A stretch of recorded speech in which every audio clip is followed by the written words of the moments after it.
Assalamualaikum warahmatullahi wabarakatuh. Bismillahirrahmanirrahim. Alhamdulillahilladzi bini'matihi tatimmus shalihat. Asyhadu an la ilaha illallah wahdahu la syarika lah. Wa asyhadu anna Muhammadan abduhu wa rasuluh la nabiyya ba'dah. Allahumma salli wa sallim wa barik ala nabiyyinal karim wa ala alihi wa man tabi'ahum bi ihsanin ila yaumiddin. Faya ayyuhal hadirun usikum wa iyaya bitaqwallah faqad fazal muttaqun. Amma ba'd, jamaah dan anak-anakku sekalian yang sama dimuliakan Allah. Pertama, marilah kita memanjatkan puji syukur kehadirat Allah dengan bacaan Alhamdulillah, karena sampai saat ini kita masih diberi kesempatan oleh Allah untuk mencari ilmu di tengah-tengah kondisi alam yang kurang bersahabat dengan adanya COVID-19. Solawat dan salam kita haturkan kepada junjungan kita Nabi besar Muhammad sallallahu alaihi wasallam. Hadirin jamaah rahimakumullah, ini adalah kajian hadis yang kedua, melanjutkan kajian pertama kita dari kitab Al-Usfuriyah. Untuk hadis yang kedua ini akan saya bacakan Ani bin Mas'udin radhiyallahu ta'ala anhu qala Rasulullah sallallahu alaihi wasallam al-fajirur raji rahmatallahi ta'ala aqrabu ilallahi ta'ala minal abidil muqnid. Hadis ini diriwayatkan oleh Ibnu Mas'ud. Rasulullah sallallahu alaihi wasallam bersabda, al-fajirur raji, orang yang banyak berbuat dosa tetapi ar-raji, dia itu berharap rahmatullah, berharap rahmatnya Allah akan terus dicurahkan kepada dirinya, itu aqrabu ilallah, lebih dekat kepada Allah, minal abidil muqnid, dari hamba Allah tetapi dia menjauhkan orang-orang lain dari rahmatnya Allah. Hadirin jamaah rahimakumullah, ini ada dua kenyataan yang sama-sama tidak ideal. Kenyataan pertama, al-fajir, orang yang banyak dosa, pendosa. Siapa yang berkata orang pendosa itu baik? Semua orang pasti mengatakan pendosa itu pastinya tidak baik. Tetapi masih ada baiknya. Apa baiknya itu? Walaupun dia berdosa, tapi ar-raji rahmat Allah, dia masih berharap untuk mendapatkan rahmat dan kasih sayangnya Allah, sehingga dia berharap dalam hidupnya nanti suatu ketika dia akan mendapatkan hidayah dari Allah dan bisa mengubah hidupnya dari kefajiran itu menjadi keabidan pada dirinya. Kenyataan yang kedua adalah abidil muqnid. Abid itu hamba Allah yang senang beribadah. Semua orang pasti mengatakan ahli ibadah itu pasti baik. Tetapi ada kenyataan yang di luar itu, yaitu al-muqnid. Dia itu sering memutuskan rahmatnya Allah. Jadi yang pertama, banyak dosa, pendosa, tetapi dia tetap berharap akan rahmatnya Allah. Terus yang kedua, hamba Allah senang beribadah, tetapi dia sering sekali menjadikan orang-orang lain itu putus asa kepada rahmatnya Allah. Baik mana antara orang yang pertama dan orang yang kedua? Ternyata di dalam hadis ini dikatakan orang yang pertama itu lebih baik daripada orang yang kedua. Maksudnya apa? Maksudnya adalah, hadirin, orang yang banyak dosa tetapi dia itu mengetahui bahwasannya tidak mampu untuk keluar dari perbuatan dosanya itu, tetapi dia sangat-sangat berharap untuk diampuni akan dosa-dosanya itu lebih baik daripada orang yang ahli ibadah, mengaku dirinya lebih suci daripada yang lainnya sehingga mengkafir-kafirkan orang yang lain. Ini yang dijelaskan di dalam hadis ini. Mungkin dalam kehidupan di masyarakat kita, ya, kita sering juga mengetahui ada orang yang memang baik, selalu ahli agama, pinter sekali.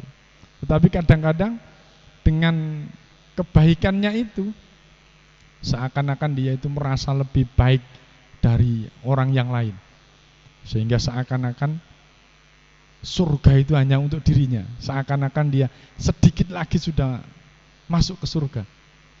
Tetapi hadirin jamaah rahimakumullah, untuk menaikkan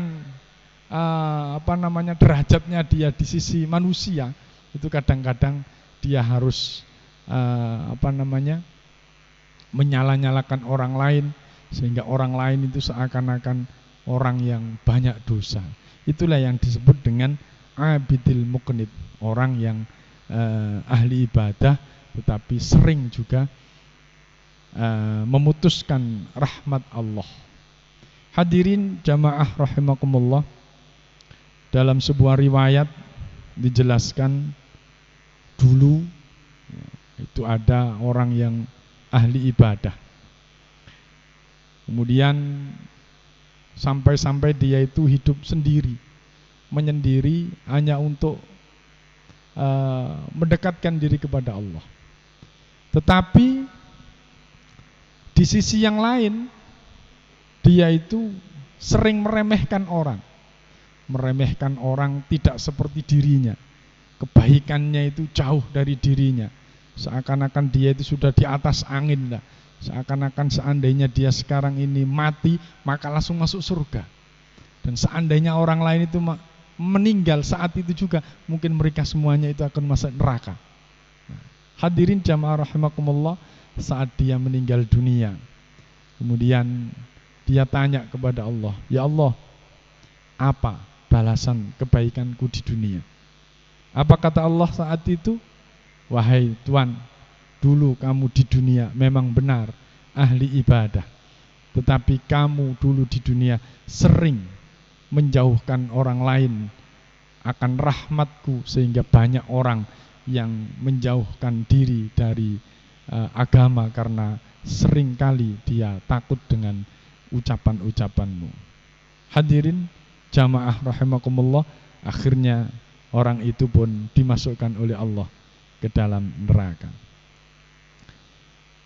Hadirin anak-anakku sekalian yang dirahmati oleh Allah, dulu pada zamannya Nabi Musa itu ada orang yang penjahat kelas kakap. Dia itu di masyarakatnya sudah dicap oleh masyarakat sebagai sampah masyarakat. Saat dia meninggal dunia, karena semua orang itu merasa bahwasannya dia ini sampah masyarakat dan sering mengganggu orang dan perbuatannya hanya kejelekan saja, akhirnya saat dia meninggal dunia, jasadnya tidak ada yang merawat, sehingga jasadnya itu diambil oleh orang kampung dan dibuang di sampah. Saat itu terjadi, maka Nabi Musa mendapatkan wahyu dari Allah. Wahai Musa, datanglah kamu ke sebuah tempat. Di sana itu ada hambaku yang meninggal dunia tetapi tidak dirawat sebagaimana merawat jenazah yang baik. Padahal orang itu adalah kekasihku. Kemudian Nabi Musa pun berangkat ke tempat seperti yang disampaikan oleh Allah itu. Berangkatlah Nabi Musa, mungkin kalau boleh kita katakan orang itu orang Keputih begitu ya. Jadi dibuang di TPA Keputih. Kemudian Nabi Musa itu sampai di Keputih, tanya kepada warga Keputih ini. Wahai warga Keputih, benarkah barusan ada orang yang meninggal yang jasadnya engkau buang di TPA Keputih? Benar Tuan. Orang-orang Keputih membenarkan. Kemudian kenapa kamu kok membuang jenazah itu tanpa engkau mandikan, tanpa engkau kafani, dan tanpa engkau kuburkan, bahkan kamu buang di tempat sampah? Orang Keputih itu pun balik mengatakan kepada Nabi Musa, wahai Musa, orang itu tidak ada kebaikan sedikit pun pada dirinya. Dia itu senantiasa berbuat jelek. Dia senantiasa berbuat maksiat. Oleh karena itu, biar tidak menjadi kejelekan dari dirinya itu mengenai orang-orang Keputih, maka aku buang saja orang itu. Oke, kalau begitu tunjukkan kepadaku di mana sekarang kondisi jenazah orang itu. Maka diantarkanlah Nabi Musa itu ke tempat pembuangan mayit itu. Memang benar Nabi Musa mendapati mayit itu dalam kondisi yang tidak selayaknya mayit itu ditempatkan. Dia berada di onggokan sampah. Kemudian Nabi Musa pun bermunajat kepada Allah. Wahai Allah, Engkau menyuruh aku untuk merawat jenazah yang sudah dibuang oleh warga kampung.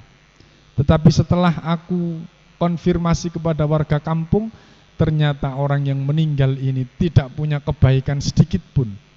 Sehingga warga kampung pun karena geramnya, karena marahnya terhadap orang itu, jenazahnya dibuang, tidak dirawat sebagaimana perawatan jenazah yang sebenarnya.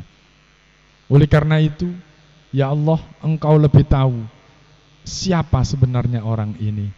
Oleh karenanya, berikan aku petunjuk agar aku bisa menunaikan tugas sebagaimana yang Engkau tugaskan kepada aku. Maka Allah pun menyampaikan kepada Musa, wahai Musa, memang benar orang ini ahli melakukan kemaksiatan. Orang ini selalu melakukan kejahatan. Tetapi Musa, tahukah kamu, saat dia mau meninggal dunia, orang ini meminta kepadaku, meminta ampunan kepadaku. Dia menyampaikan bahwasannya, wahai Allah, memang benar aku ini pendosa, aku ini banyak melakukan kejahatan. Tetapi pastinya Engkau tahu bahwa di dalam sanubariku yang paling dalam, aku tidak menyenangi perbuatan itu. Aku melakukan kejelekan-kejelekan itu dikarenakan 3 hal ya Allah. Apa itu? Yang pertama adalah karena hawa nafsuku. Yang kedua adalah karena teman dekatku. Dan yang ketiga, aku melakukan kemaksiatan ini karena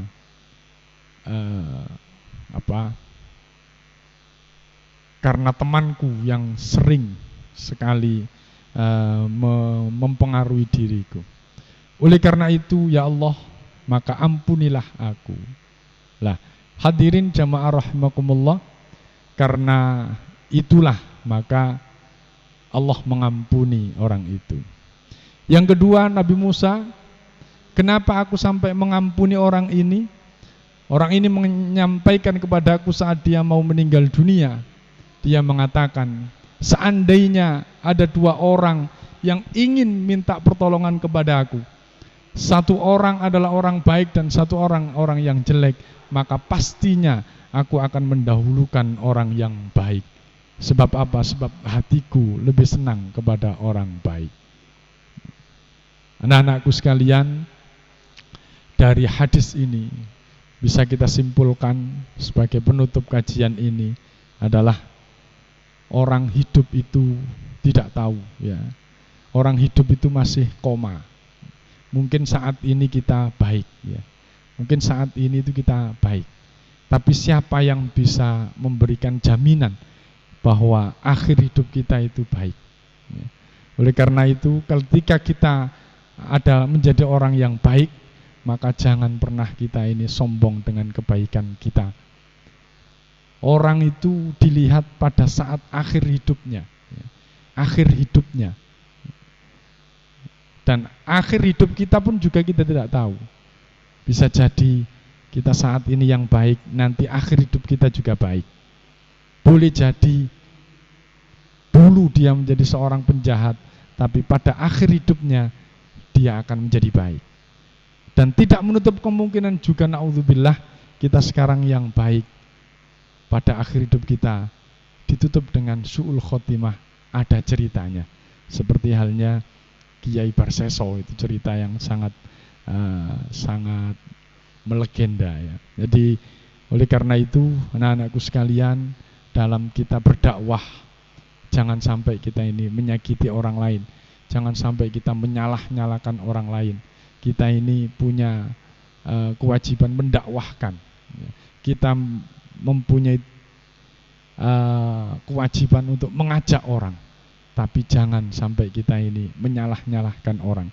Kalau orang lain yang kita dakwai itu masih belum faham tentang apa yang kita dakwahkan, jangan sampai kita menghukumi orang itu dengan kejelekan. Bisa jadi saat ini dia belum baik, tapi tahun-tahun depan dia akan menjadi baik.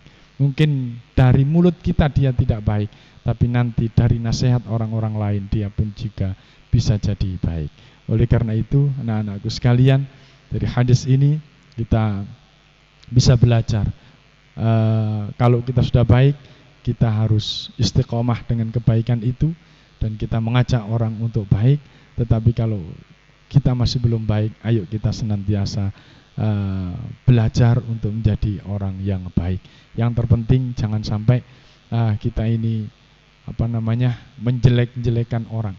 Lebih baik kita mengajak orang yang masih jelek itu menjadi baik.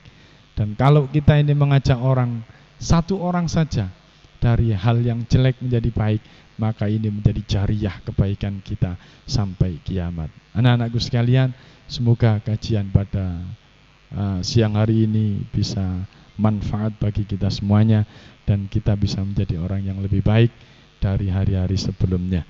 Al-Fatihah. A'udzubillahi minasyaitonirrajim. Bismillahirrahmanirrahim. Alhamdulillahirabbil alamin arrahmanir rahim maliki yaumiddin iyyaka na'budu wa iyyaka nasta'in ihdinas siratal mustaqim siratal ladzina an'amta 'alaihim ghairil maghdubi 'alaihim waladdallin amin. Kita akhiri kajian kita saat ini dengan kafaratul majlis. Bismillahirrahmanirrahim. Subhanakallahumma wa bihamdika asyhadu an la ilaha illa anta astaghfiruka wa atubu ilaik. Wassalamualaikum warahmatullahi wabarakatuh.